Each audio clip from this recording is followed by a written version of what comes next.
मानव जीवनलाई सशक्त र सफल बनाउन जीवन उपयोगी शिक्षा अपरिहार्य हुन्छ।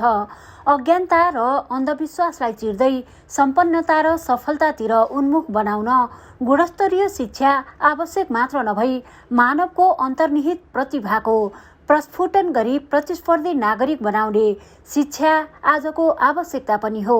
नेपालको शिक्षामा लगानी न्यून भएको कारणबाट पठन पाठनमा प्रत्यक्ष असर परेको जनगुनासो नआउने गरेको पनि होइन। विभिन्न अध्ययन अनुसन्धानले शिक्षामा कम्तीमा 21% सरकारी लगानी हुनुपर्ने भने पनि वर्षेनी घटेर 11% झर्नु विडम्बना नै बनेको छ।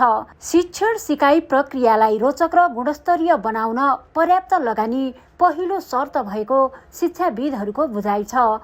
यही विषयलाई मध्यनजर गर्दै मंगलबार काठमाडौँमा अनेरा सोभियु केन्द्रीय कमिटी शैक्षिक विभागले शिक्षामा राज्यको लगानी विषयक अन्तर्क्रिया कार्यक्रमको आयोजना गर्यो। कार्यक्रममा विभिन्न क्याम्पसका विद्यार्थी नेताहरू मात्र नभई शिक्षाविद तथा अन्य दिग्गज व्यक्तित्वहरूको सहभागिता रहेको थियो। यसै सन्दर्भमा शिक्षाविद विद्यानाथ कोइरालाले पैसा छ भने धेरै लगानी गर्नुपर्ने, छैन भने गरेको लगानीको व्यवस्थापन हुनुपर्ने, जनबल भए जनबल, धनबल भए धनबल, केही पनि नभए विकल्प सोच्नुपर्ने भन्दै यस्तो धारणा व्यक्त गर्नुभयो। अब लगानी के गर्ने भनेर भन्ने प्रश्न हुन्छ र कति गर्ने भन्ने प्रश्न हुन्छ। सामान्य नियम त्यही हो। अब पैसा छ भने धेरै लगानी गरौँ, छैन भने गरेको लगानीको व्यवस्थित पनि गरौँ। मैले जान्ने त्यसरी हो। जस्तो उदाहरणको लागि भनौँ न, हामीसँग जनबल छ भने जनबल लगानी गर्ने हो, हामीसँग धनबल छ भने धनबल लगानी गर्ने हो, हामीसँग के बल छ त्यही लगानी गर्ने हो। अब नेपालको सन्दर्भमा के हो भने कृषिलाई छोडेर एजुकेसनमा शिक्षामा खर्च गर भन्न पनि हामीसँग पैसा छैन, होइन? कृषिलाई नाइ भन्यो भने पेट भर्दैन, होइन? स्वास्थ्यमा नाइ भने ज्यान बच्दैन भनेपछि त कहाँनिर खर्च गर्ने? एउटा त्यो किसिमको विषयवस्तु हामीले सोच्न पर्ने विषयवस्तु हो। त्यसले मलाई चाहिँ के लाग्छ भनेर भन्दाखेरि हामीसँग छैन भने विकल्प सोचौँ है भन्ने मेरो भनाइ हो। त्यो भनेको के हो भने हामीसँग जति पैसा छ त्यसको अत्युत्तम सदुपयोग गरौँ। एउटा मैले त्यो बाटोबाट हेरेँ। मूलत के हो भने शिक्षा केमा लगानी गर्ने भनेर भन्ने चाहिँ टुङ्गो भएन अहिले। जस्तो केमा भनेर भन्ने हुन्छ क्या, जस्तो सबै मान्छेलाई प्राविधिक बनाउने, त्यसो भए लगानी गरौँ, त्यसो भए खर्च गर्नलाई हामी तयार छौँ भनेर भनौँ। त्यो एउटा सम्भावना हो। शिक्षकमा लगानी गरेर पैसा साँच्चै बन्यो त भन्यो भने बनेन, किनभने शिक्षकको लगानी हिजोभन्दा बढी भएको छ। विद्यार्थीको लगानीको निम्ति अब अर्को तरिका गरौँ। अर्को तरिका भनेको के हो भने तिनलाई त अनिवार्य शिक्षा चाहियो, तिनलाई त निःशुल्क शिक्षा चाहियो। अनिवार्य गर्ने काम कसको? पालिकाको हो। पालिकालाई प्रतियोगी बनाउँ न अब। अनि त्यसै गरेर चाहिँ उनलाई निःशुल्क चाहियो। तिनका बाबुआमालाई सहयोग गर्ने डिजाइन के हो त्यो बनाऊ भनेर भनौँ न। किनभने नि हामीसँग जे छ उपयोग त्यसलाई गर्ने हो। अब गरे हुने थियो, जस्तो सिङ्गापुरले गर्यो, जस्तो इजरायलले गर्यो, जस्तो चाइनाले गर्यो। लगानीको त्यो किसिमको हिसाब हो। अहिले चाइनाको हेऱ्यो भन्दै हाम्रोभन्दा धेरै लगानी छैन। रमाइलो त्यो छ, तर राम्रो छ। राम्रो कसरी भयो भन्दै शिक्षकहरू नियमित रूपमा काम गर्छ। अब भनेपछि यही कुराकानी डाक्टर युवराज कतिवटा अर्थमन्त्री हुँदाखेरि सोध्नु भएको थियो, कहाँ लगानी गर्ने हो भनेर भन्नुभएको थियो। व्यावसायिक शिक्षामा भएदेखि त्यसो भए संरचना बनाउन थालौँ, त्यहाँ लगानी गरौँ। शिक्षकमा हो भने तल बढाइदिएर केही हुन्छ भनेर भने ग्यारेन्टी गरौँ, त्यो अर्को किसिमको कुरो हो। अब हाम्रो त समस्या के हो भन्दाखेरि शिक्षक भन्दा पनि शिक्षकको स्थानान्तरण समस्या हो। हिमालमा 2-3जना शिक्षक पालेर चाहिँ 2-3जना विद्यार्थीलाई एउटा शिक्षक पाल्नु परेको छ। मधेसमा 100-150 विद्यार्थीको निम्ति एउटा शिक्षक दिनु परेको छ। यहीँ काठमाडौँ उपत्यकामा 12-15जना शिक्षक विद्यार्थीको निम्ति एउटा शिक्षक दिनु परेको छ। यो शिक्षकलाई सार्यौँ भने हामीसँग एउटा बाटो थियो, लगानी कम भयो पनि चल्थ्यो नि। दोस्रो बाटो थियो प्रविधिको प्रयोग। जस्तो अब अहिले प्रविधि यति धेरै बलियो छ, केटाकेटीहरूलाई चाहिँ नि रेडियोबाट क्लास लिए के हुन्छ, टेलिभिजनबाट क्लास लिए के हुन्छ, वा अनलाइनबाट गर्ने किसिमको डिजाइन बनाए के हुन्छ, नभए अफलाइन रेकर्ड सेन्टरहरू बनाए के हुन्छ। राम्रो विद्यार्थी, राम्रो शिक्षकहरूलाई चाहिँ 2-3टा स्कुलमा पढाऊ भनेर भने के हुन्छ भने व्यवस्थापकीय कुराकानीमा लगानी बढाउँ है। प्राविधिक भनेदेखि लगानी बढाउँ।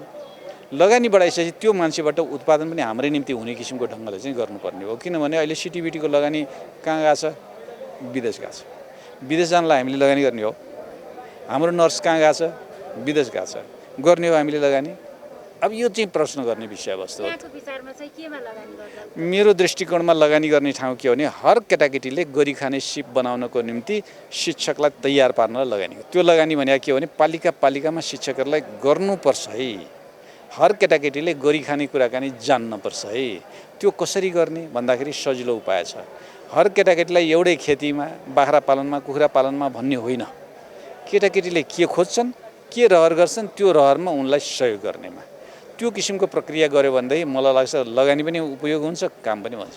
अनेरा सोभियुले शिक्षाको विभिन्न क्षेत्रमा आवाज उठाउँदै आएको, देशलाई समृद्ध बनाउन धेरै राजनीतिक व्यवस्था परिवर्तन गरेको, तर शैक्षिक क्षेत्रमा अझै पनि राज्यको दायित्व प्रभावकारी हुन नसकेको, संविधान पटक पटक हेरफेर गर्न मानसिकता भएको, तर लामो समयसम्म पनि शिक्षा ऐन परिवर्तन गर्नुपर्छ भन्ने चेतना नआएको भन्दै अनेरा सोभियुकी अध्यक्ष सुनिता बराल अध्यक्ष अनेरा सोभियु, हामीले यो कार्यक्रम चाहिँ आज राज्यको लगानी, शिक्षामा लगानी भन्ने विषयमा छलफल गर्न खोजेका छौँ र यो पहिलो चरणको छलफल गर्न खोजिरहेका छौँ। हुन त अनेरा सोभियुले निरन्तर शिक्षा क्षेत्रमा विभिन्न विषयमा कुराकानी उठाउँदै आएको छ, तर अहिले हामीले राज्य लगानीकै विषयमा, बजेटकै विषयमा, अर्थकै विषयमा किन कुरा गऱ्यौँ भन्दा हामी चाहिँ यो देशलाई समृद्ध बनाउने भनेर धेरै राजनीतिक व्यवस्थाहरू परिवर्तन गऱ्यौँ,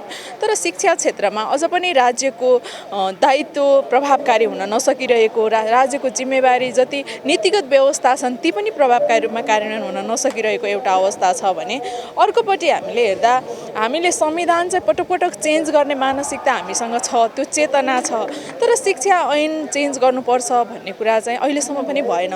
2028 सालबाट अहिलेसम्म पनि फेरि हामीले शिक्षा ऐन चेन्ज गर्न सकेका छैनौँ।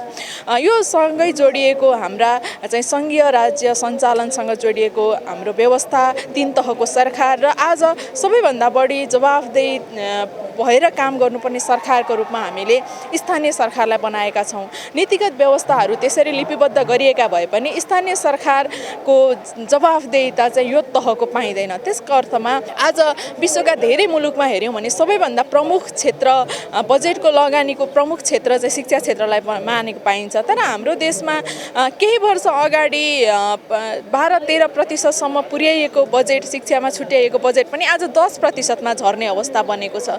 जब शिक्षाको लगानी बढाइँदैन र शिक्षालाई समृद्ध बनाइँदैन तबसम्म यो देशको समृद्धि सम्भव छैन भन्ने आजको हाम्रो निष्कर्ष हो। त्यस अर्थमा यसलाई हामी सबै सरोकारवाला पक्षबाट घचघच्याउन प्रयास गरिरहेका छौँ।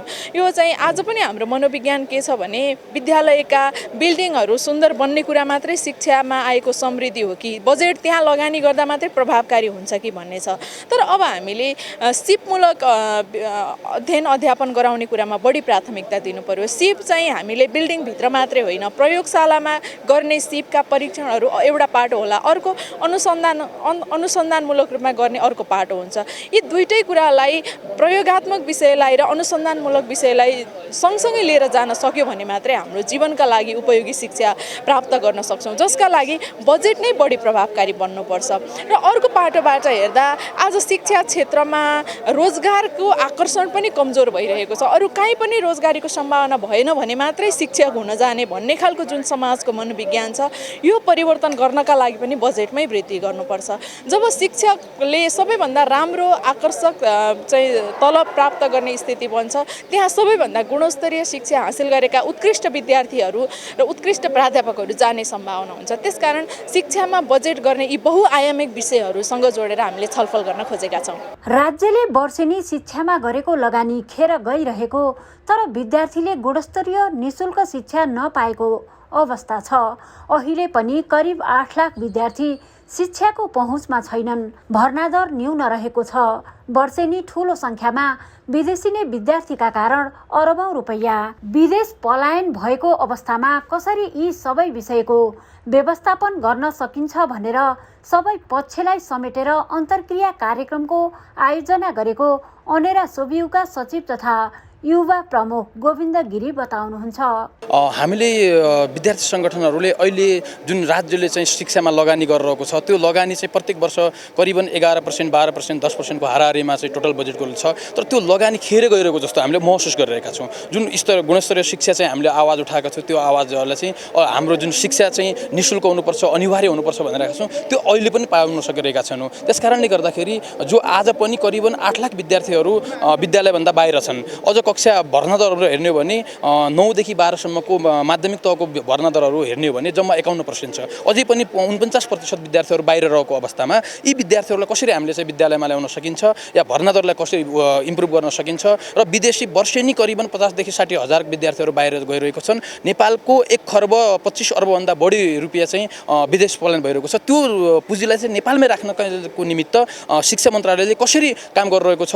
यो शिक्षा मन्त्रालय, योजना आयोग र शिक्षाका सरकार मान्छेहरूलाई चाहिँ एकै ठाउँमा राखेर यो बहसहरू आज हामीले सिर्जना गरिरहेका छौँ। त्यसो त कुनै पनि देशको शिक्षा नीति त्यस देशको संस्कार, संस्कृति तथा भौगोलिक संरचना लगायत विश्व परिवेश समेतलाई मध्यनजर राखेर बनाइनुपर्छ। नीति निर्माण गर्दा विगतका सकारात्मक तथा सुधारात्मक अभ्यास र अनुभवलाई समेत आत्मसात गर्न बिर्सिनुहुन्न। समृद्ध देश बनाउने परिकल्पनालाई साकार पार्न शिक्षा क्षेत्र साधन स्रोत सम्पन्न तथा सर्वसुलभ र गुणस्तरीय हुनुपर्नेमा शिक्षाविदहरूको जोड छ। ओमकार टेलिभिजनका लागि क्यामेरामा हरि भण्डारीका साथ शान्ता लम्साल, काठमाडौँ।